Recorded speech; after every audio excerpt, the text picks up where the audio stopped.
So if you've ever tracked the price of something complex online, maybe airline tickets or, I don't know, a new graphics card, you've probably seen those prices just, well, bounce around, not just day to day, but sometimes, minute by minute.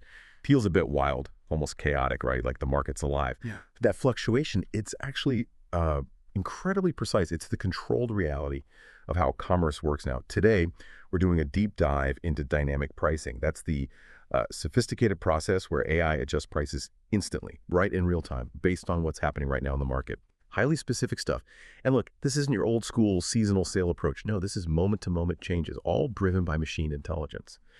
Our mission here is to really unpack the engine behind this whole revolution, these AI copilots, and how they mesh with multi-channel platforms, or MCPs.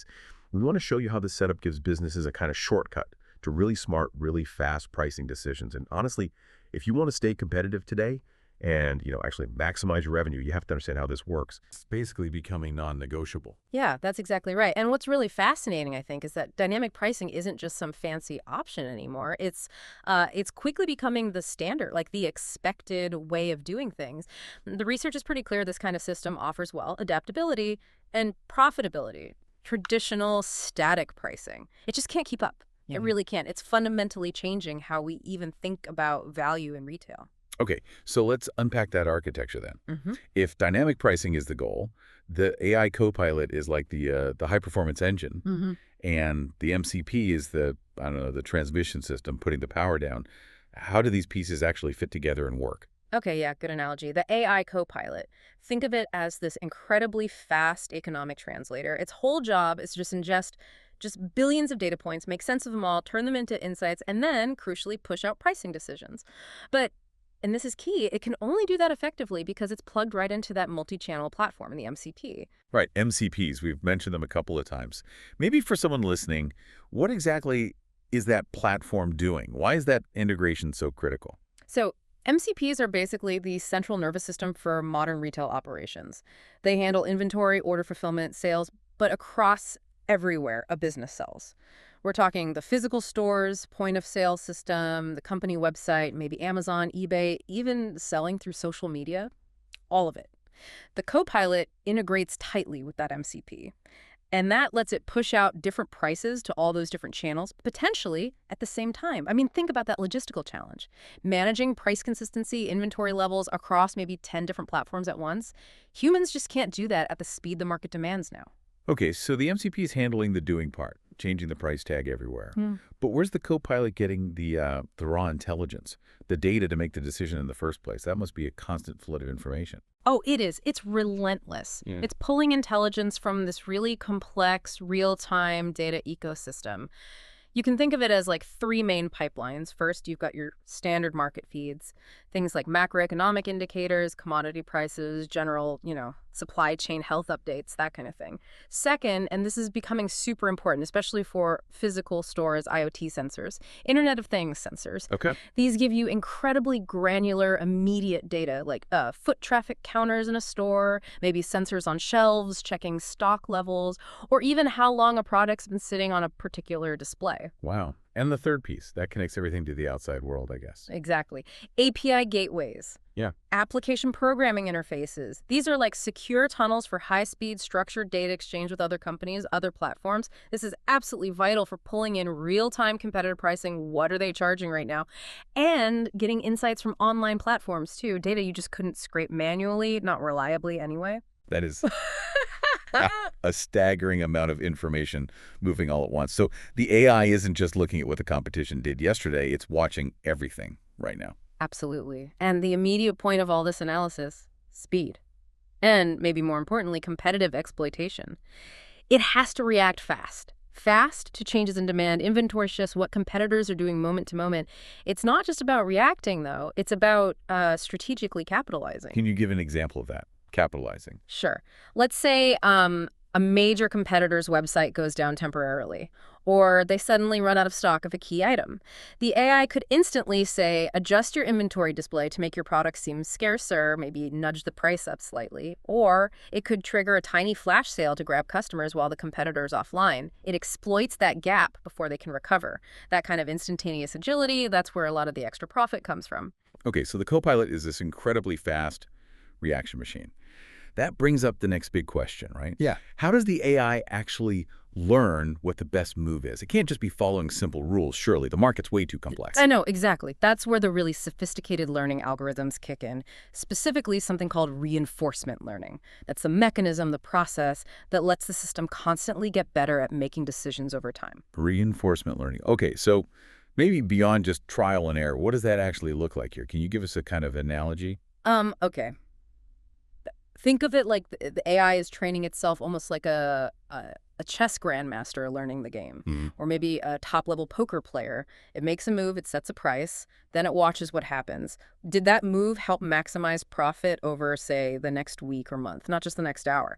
Based on that outcome, that feedback, it adjusts its strategy for the next time. It's constantly searching for the best path through this, well, complex, competitive landscape over the long haul. Right, that shift from just the immediate transaction to a longer-term strategy, that seems really important. But if the main goal is maximizing profit, how does it starve itself from just, pricing everything ridiculously high, especially where there's lots of competition? What keeps it in check? That's actually core to how sophisticated these AIs are. It learns the constraints itself organically. The learning engine includes demand elasticity modeling. Basically, it learns how sensitive customers are to price changes for different products. It understands that pushing the price too high, even if demand seems strong, might mean you sell nothing, which is obviously the worst result. So the system is always trying to find that sweet spot, right? The price point where the number of sales multiplied by the price gives the best possible long-term profit. Demand elasticity, right? How much price changes affect whether people buy? Knowing that must be absolutely critical for tailoring the strategy. Critical, yeah. These AI systems use pretty robust programming frameworks. You might hear names like Keras to predict, with pretty high accuracy, how a specific price change is likely to affect sales volume. And that prediction part, it's essential for customizing the strategy for every single product differently. Can you give us maybe a contrast, something relatable that shows how elasticity changes the AI's approach? Yeah, sure. Let's take two very different products. Say you're selling something basic, household essential like common paper towels. Research, and the AI learns this too, shows these things have high price sensitivity. Raise the price even a little bit, customers are very likely to just grab a different brand. So the AI has to be cautious, very reactive to what competitors are doing. But now contrast that with, say, a limited edition luxury handbag, or maybe highly specialized business software. Buyers for those might be much less sensitive to price changes. The AI identifies this difference, which products are elastic, which are inelastic, and that tells it exactly which levers it can pull harder on to increase margin without scaring away all the customers. And what really makes this powerful, I suppose, is how specific those strategies can get, because all that data comes together. You're saying the system mixes the physical data from those IoT sensors, like suddenly more people walk into the store with the competitor prices from the APIs to create a strategy that reflects what's happening right this second. Exactly. It's unifying the digital world and the physical world and feeding it all into the same decision-making brain. So if a nearby competitor's store suddenly closes early because of staffing, or maybe bad weather sends online traffic soaring, the AI sees that confluence of data points instantly. It doesn't need a human manager to spot the pattern and decide what to do. It sees it, calculates the opportunity, and executes a temporary pricing shift before a human could even log into the system. Okay, here's where it gets really interesting for businesses listening. This level of automation, this deep analysis, it's clearly sophisticated. But what are the actual concrete payoffs, the measurable results? Well, the benefits hit the bottom line pretty directly, starting with the immediate competitive edge you get from just pure speed. Right, the speed. Being able to adjust prices way faster than any person or team could ever manage manually. That agility, it's table stakes now in this market. It lets businesses grab those brief opportunities we talked about. The source material we looked at, it highlights that this ability, making timely adjustments, catching demand peaks, minimizing losses when things slow down, helps businesses boost their gross margins by up to 20%. Wow, 20% margin improvement. That's huge. That could transform profitability. It really can. Okay, so beyond those direct revenue gains from speed, what about the customer? Does this impact the customer experience? You mentioned personalized pricing strategies earlier. Yes, absolutely. And that brings us to the second big benefit, customer relevance. The AI allows pricing to be customized, not just based on, say, general region, but potentially on individual customer preferences shown through past behavior or highly localized trends. And this level of tailoring, it doesn't just boost the chance of making a sale right now. It actually increases customer satisfaction because the offer feels relevant to them, and that, encourages loyalty, long-term retention. So it's maybe less about squeezing every last penny out of someone and more about finding the right price for a sustainable relationship. Yeah. For both the buyer and the seller. That's a great way to put it, precisely. Yeah. And then there's the third major benefit, which is, well, massive for management teams, operational efficiency. All this automation, it just strips away a huge amount of manual work. Less time spent reviewing prices, entering data, constantly watching competitors. That drastically cuts down labor costs. So does that mean the pricing team goes from spending like 80% of their time buried in spreadsheets to maybe spending 80% of their time thinking about bigger picture stuff, like modeling future risks or testing new objectives for the AI? That perfectly captures the shift, yes. It frees up those skilled analysts, the managers, to focus on high-level strategy.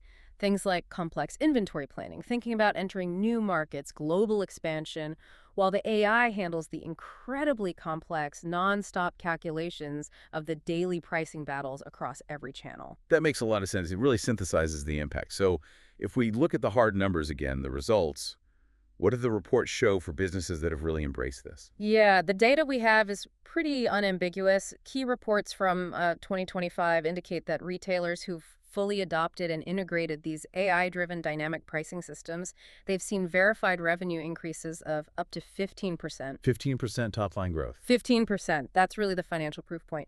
It shows that older, rigid pricing models just can't compete anymore in this kind of high-speed, data-rich economy. So wrapping this up, what's the big picture here? What does this all mean for the future of how we buy and sell things? I mean, the main takeaway seems pretty clear. AI-powered dynamic pricing gives businesses this whole new level of agility, adaptability, and ultimately profitability that the old static models just can't touch.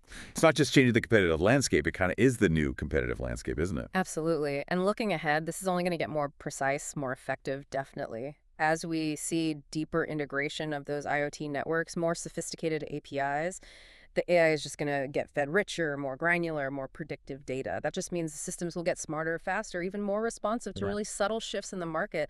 I think dynamic pricing strategies powered by AI, they won't just be an advantage soon. They'll be a necessity, a baseline requirement. It's truly reshaping the entire retail sector, forcing everyone to think about value and competition in terms of, well, milliseconds. Yeah.